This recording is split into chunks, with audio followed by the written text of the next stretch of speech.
সান ভাইয়ের পাগলামি দেখি মজা পাও না? মজা পাই কিনা জানি না, তবে ভালো লাগে এটা করতে পারি। কিন্তু এই মজা তো সারা জীবন থাকবে না, একদিন এই মজাই দুঃখের হাড় হয়ে গলায় ঝুলি থাকবে। কপালে যদি দুঃখ থাকে তাহলে কি করতে পারি বল? কেন তুমি জানো না, সান ভাই তোমার জান দিয়ে ভালোবাসে। জানি, কিন্তু মুখ ফুটে না করলে বসবো কি করে?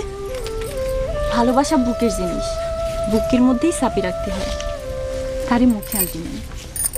তাহলে সে ভালোবাসা বুকে চেপে মরতে বলো?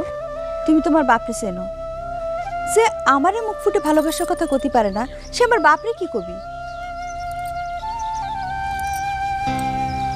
ভালোবাসতে গেলে শুধু মন থাকলেই হয় না, সাহসও থাকতে হয়। সাহস ছিল তোর বাপের, দমও ছিল মেলা। ওই কদমতলির দক্ষিণ পাশে আবেদ মোল্লার দল, যমুনা নদীর দল, সে দেশি কথা 4-5খান লোকে জোড়া দিলেও সে দহের ঠাও খুঁজে পাওয়া যায় না। সেই দহে আবেদ মোল্লার নতুন বেড়ধার বাঁধে গেল। ভাগাভাগির দেশ, অনেক হিন্দু দেশ ছেড়ে চলে গেল। ওই ডুবুরি বলতে ওই কয় ঘর হিন্দু কারা সম্প্রদায়ে বোঝাতো। তাদের কাজই হলো ওই পুকুরে ডুব দিয়ে ঝুমকো, কানের দুল, নাগপাশা এইসব খুঁজে বের করা। আর যমুনা নদীর পাতালের খোঁজ সে দেশি কথা। দয়ার পরে হাজার হাজার মানুষ পানি থেকে ভুস করে ভাসে উঠলো নগেন কারা আর তার ছোট ভাই বিপিন কারা। দ্বিতীয়বার ডুব দেওয়ার সেই সাহস হয়নি। সেই দহের জাল তোর বাপি ছুটাইছিল। হাই হাই কি সুনাম, চারিদিকে হুইসই পড়ে গেল। কাকা, এই গল্প তোমার মুখে কতবার শুনেছি তুমি বলতে পারো? পুরান কথা কত ভালো লাগে রে বা, মনের মধ্যে শান্তি পায় বুঝছিস। আর সব খেলা গেল কই?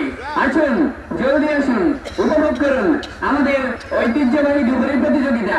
হ্যাঁ আসুন, ডুবুরি ভাইরা তৈরি নিয়ে রেডি হয়েছেন। আসুন ভাই সব দেখুন আমাদের ডুবুরি ভাইরা পানির নিচে থেকে কিভাবে একটা জিনিস তুলে আনেন। এত বড় পুকুর থেকে পানির নিচ থেকে একটা জিনিস তুলে আনা খুবই কঠিন ব্যাপার, কিন্তু আমাদের ডুবুরি ভাইদের কাছে এটা কোনো ব্যাপারই না।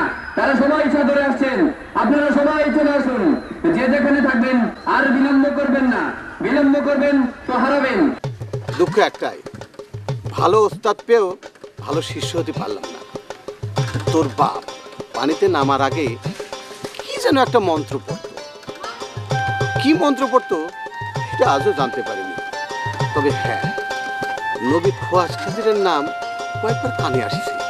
কাকা, পুরন কথা বলে দুঃখ বাড়িও না তো। দেখো, মন্ত্র তন্ত্র বলে কিছু নেই, চেষ্টার মনের জোরটা হলো আসল। আমি তো পানিতে নামার আগে ওই এক পা হাত পা তুলে মন্ত্র পাঠ করি। আমার ঢং দেখে মানুষ ভাবে না জানে কি করতেছি, আসল খবর তো তুমিও জানো আমিও জানি। তবে হ্যাঁ, খিজির রাজ্যে নামার আগে নবী খোয়াজ খিজিরের নাম মনে প্রাণে স্মরণ করি, হয়তো এতেই কাজে লাগে। কাকা, তুমি কোনো চিন্তা করো না তো, এবারও ইনশাল্লাহ নবীর নাম মনে প্রাণে স্মরণ করবো। সে বিশ্বাস আছে রে বাপ, নিজে তো জীবনে কিছু করতে পারলাম না, তাই তোরে নিয়ে সব স্বপ্ন। তুই যেদিন ডুবুরি সর্দার হবি সেদিন আমার মনটা ভরে যাবে রে বাপ।